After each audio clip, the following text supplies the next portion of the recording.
बिस्मिल्लाहिर्रहमानिर्रहीम। 10th class ये आपका लेक्चर नंबर 5 है। इसमें देखिए ये आपका नया चैप्टर स्टार्ट हो रहा है, साउंड यानी आवाज़। ये sound is a form of energy. ये हम सिंपल डेफिनेशन करते हैं, sound is a form of energy. ये एक एनर्जी की एक किस्म है जिसमें क्या होता है। अच्छा, अब ये साउंड पैदा कैसे होती है, वजह क्या है कि साउंड वेव्स यानी कि साउंड की आवाज़ की जो लहरें हैं, वेव्स हैं, वो पैदा कैसे होती हैं। कहता है vibration of bodies of the air around them into vibrates. For example in a guitar sound is produce due to the vibration of its strings. देखिए कोई भी वाइब्रेटिंग बॉडी जो होती है, जब उसके आसपास जो हवा होती है उसको मूव कराती है, यानी एयर को अपने अपने इर्द गिर्द जो एयर है उसको जब उसके पार्टिकल्स को मूव करवाएगी तो साउंड पैदा होगी। जैसे अगर गिटार की जो स्ट्रिंग्स होती हैं जिसको बजाया जाता है, असल में गिटार की जो स्ट्रिंग्स हैं वो आसपास की जो एयर होती है उसके पार्टिकल्स को मूव करवाती है। जब वो एयर के पार्टिकल्स को मूव करवाती है तो उससे साउंड वेव्स पैदा होती हैं। तो ये आपकी फर्स्ट डेफिनेशन है जो कि पेज नंबर 20 पे लिखी हुई है।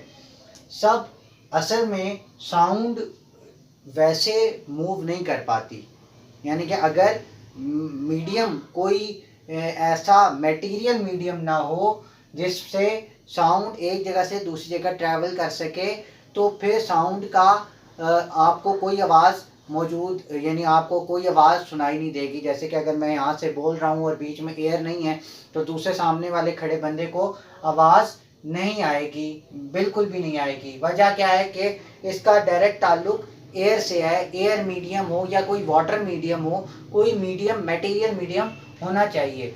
तो मैंने क्यों कहा, बेसिकली डेफिनेशन ही यही है कि जब किसी वाइब्रेटिंग बॉडी के इर्द गिर्द जो मौजूद हवा है उसको जब एयर पार्टिकल्स को जब मूव कराया जाएगा, वो वाइब्रेटिंग बॉडी मूव कराएगी तो साउंड पैदा होगी।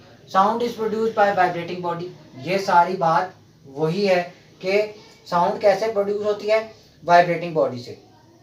कहता है कि अगर बिलफर्ज देखें आपके लैब में एक इंस्ट्रूमेंट इस्तेमाल होता है जिसको हम कहते हैं tuning fork.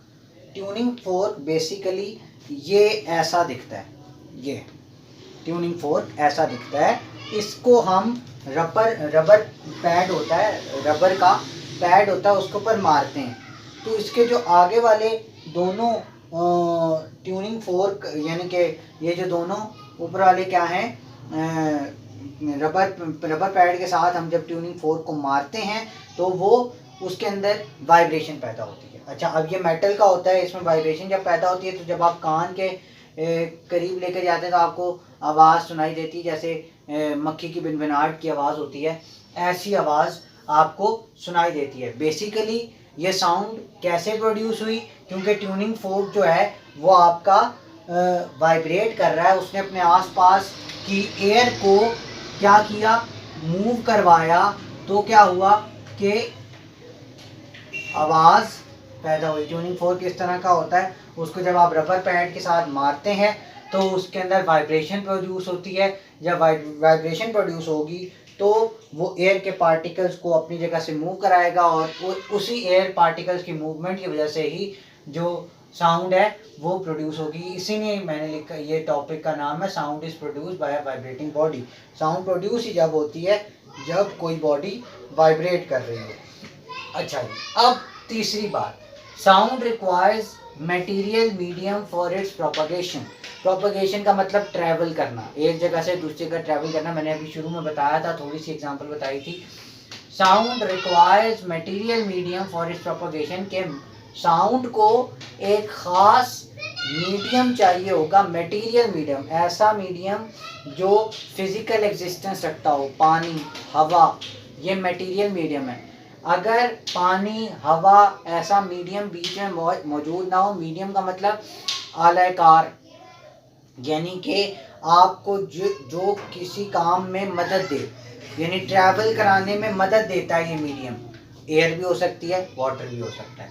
Sound requires material medium for its propagation. अगर मैं यहाँ पर खड़ा हुआ हूँ, बिलफर्ज एक शख्स यहाँ पर खड़ा हुआ है, मौजूद है, दूसरी साइड पर एक बंदा मौजूद है, बीच में हवा नहीं है, कोई बीच में मटेरियल मीडियम नहीं है, तो मेरी आवाज़ उस तक नहीं पहुँचेगी। अगर जैसे ये मैं और यहाँ पर मेरे सामने अगर मोबाइल रखा हुआ है और इसके अंदर माइक है, बीच में अगर साउंड ना, एयर ना हो, तो माइक तक आवाज़ नहीं जाएगी और आपको सिर्फ पिक्चर ही है, वीडियो आएगी लेकिन साउंड नहीं आएगी।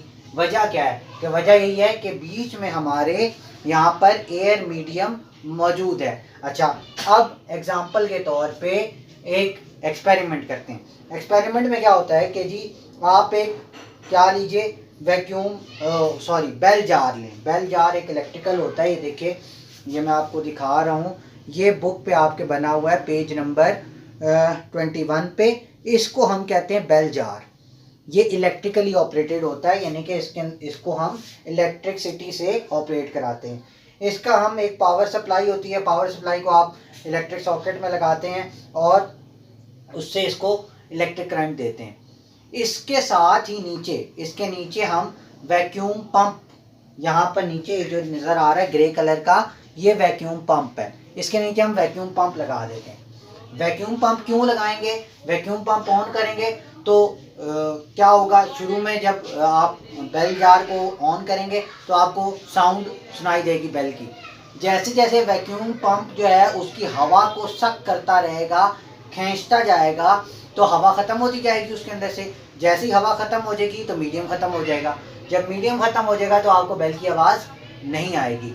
तो इससे आप क्या प्रूव करते हैं कि sound requires material medium for its propagation, के साउंड को एक मीडियम चाहिए होता है अपनी ट्रैवल करने के लिए एक जगह से दूसरी जगह। इसीलिए कहते हैं कि स्पेस में आपको आवाज़ नहीं आती है, एक बंदा अगर दूसरी साइड पे बोल रहा है तो दूसरी साइड पे आवाज़ नहीं आएगी, स्पेस में ऐसा मुमकिन नहीं है। Longitudinal nature of sound waves, longitudinal nature होती है साउंड वेव्स की।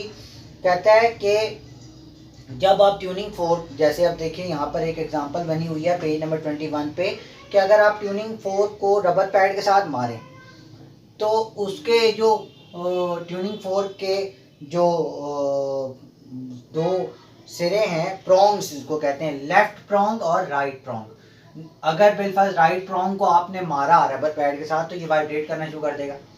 ये वाइब्रेट करेगा तो ये साउंड वेव्स को, एयर के पार्टिकल को कंप्रेस करेगा, अपने आसपास जो करीब में एयर पार्टिकल्स हैं उनको कंप्रेस करेगा।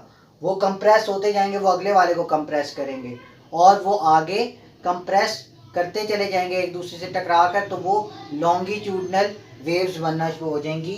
तो ये इसी वजह से हम कह रहे हैं कि ओ, ये क्या होगा इसमें, ये इसका बिलफर्ज पॉइंट ओ है, यानी कि मीन पोजीशन है।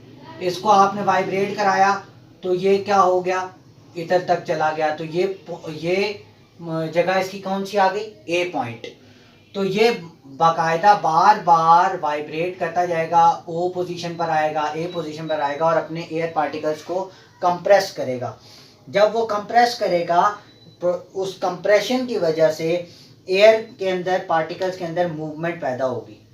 ठीक है, कैसी मूवमेंट पैदा होगी, ये देखिए, इसने कंप्रेस किया, ठीक है, एयर पार्टिकल्स को कंप्रेस किया, ये आगे मूव करना शुरू हुए, ये आगे मूव करना शुरू हो गए और इसी तरह ये आगे से आगे मूव करते जाएंगे सारे, और एक के बाद एक लेयर, एक वेव बनती जाएगी, एक जिससे क्या होगा कि इसकी नेचर पता चल जाएगी। मैंने लॉन्गिट्यूडनल वेव्स आपको बताया था पीछे चैप्टर नंबर 1 में, लॉन्गिट्यूडनल वेव्स मैंने कहा था कि एक होती हैं लॉन्गिट्यूडनल वेव, जिनका in longitudinal wave the particles of the medium move back and forth, जिसमें पार्टिकल ऑफ द मीडियम के पार्टिकल जो हैं वो आगे पीछे मूव करते हैं फ्रॉम इट्स मीन पोजीशन।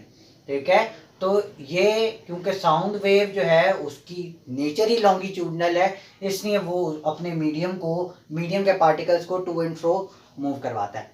अब उसके बाद कैरेक्टरिस्टिक्स ऑफ साउंड है, ये कैरेक्टरिस्टिक्स हैं। लाउडनेस का मतलब किसी आवाज़ की बुलंदी यानी ऊंचाई, ज़ोर से बोलना, ठीक है, कितनी ऊंची आवाज़ है। आप कहते हैं कि loudness is the characteristic of sound by which loud and फेंट साउंड कैन बी डिस्टिंग्विश।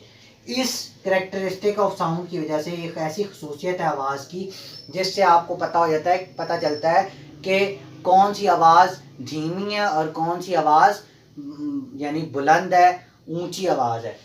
तो अब ये लाउडनेस डिपेंड किन कैरेक्टर्स पे करती है। एक तो amplitude of the vibrating body, जितना एम्पलीट्यूड किसी बॉडी का ज़्यादा होगा, जैसे ड्रम का एम्पलीट्यूड बहुत ज़्यादा होता है, उस बड़े ड्रम को आप जब स्ट्राइक करेंगे तो उसकी जो एम्पलीट्यूड है, क्योंकि वो बहुत ज़्यादा है, इसलिए उसकी आवाज़ भी ज़्यादा होगी, आवाज़ ऊंची होगी। जबकि बांसुरी की आवाज़ वो हल्की होगी, फेंट होगी। ठीक है। Area of the vibrating body, जितना बड़ा एरिया होगा वाइब्रेटिंग बॉडी का उतनी आवाज़ ज़्यादा हो जाएगी। जितना बड़ा ड्रम होगा उसकी आवाज़ उतनी ही ज़्यादा होगी। ठीक है। उसके बाद डिस्टेंस फ्रॉम वाइब्रेटिंग बॉडी, यानी जो शख्स आवाज़ सुन रहा है वो उस वाइब्रेटिंग बॉडी से कितना दूर खड़ा हुआ। यानी अगर बिलफर्ज वहाँ पर सामने को मेरे कोई 10 मीटर दूर अगर एक बहुत बड़ा ड्रम बज रहा है तो मुझे उसकी आवाज़ ज़्यादा महसूस होगी। ठीक है। वही ड्रम कोई मुझसे 1 किलोमीटर दूर बज रहा है तो मुझे उसकी आवाज़ कम महसूस होगी, क्योंकि डिस्टेंस बहुत बढ़ गया। डिस्टेंस बहुत मैटर करता है कि वाइब्रेटिंग बॉडी से सुनने वाले का डिस्टेंस कितना ज़्यादा है या कम है। अच्छा, ये बात हो गई। उसके बाद pitch of the sound. Pitch एक ऐसी खसूसियत है किसी भी साउंड की, किसी भी आवाज़ की ऐसी खसूसियत जिससे आप ये अंदाज़ा लगा सकें कि कौन सी आवाज़ पतली है, श्रिल आवाज़ है, और कौन सी आवाज़ भारी है। अमूमन क्या होता है कि जो खातून की आवाज़ होती है, औरत की आवाज़ है, वो क्या होती है, श्रिल होती है, बारीक होती है आवाज़। ठीक है।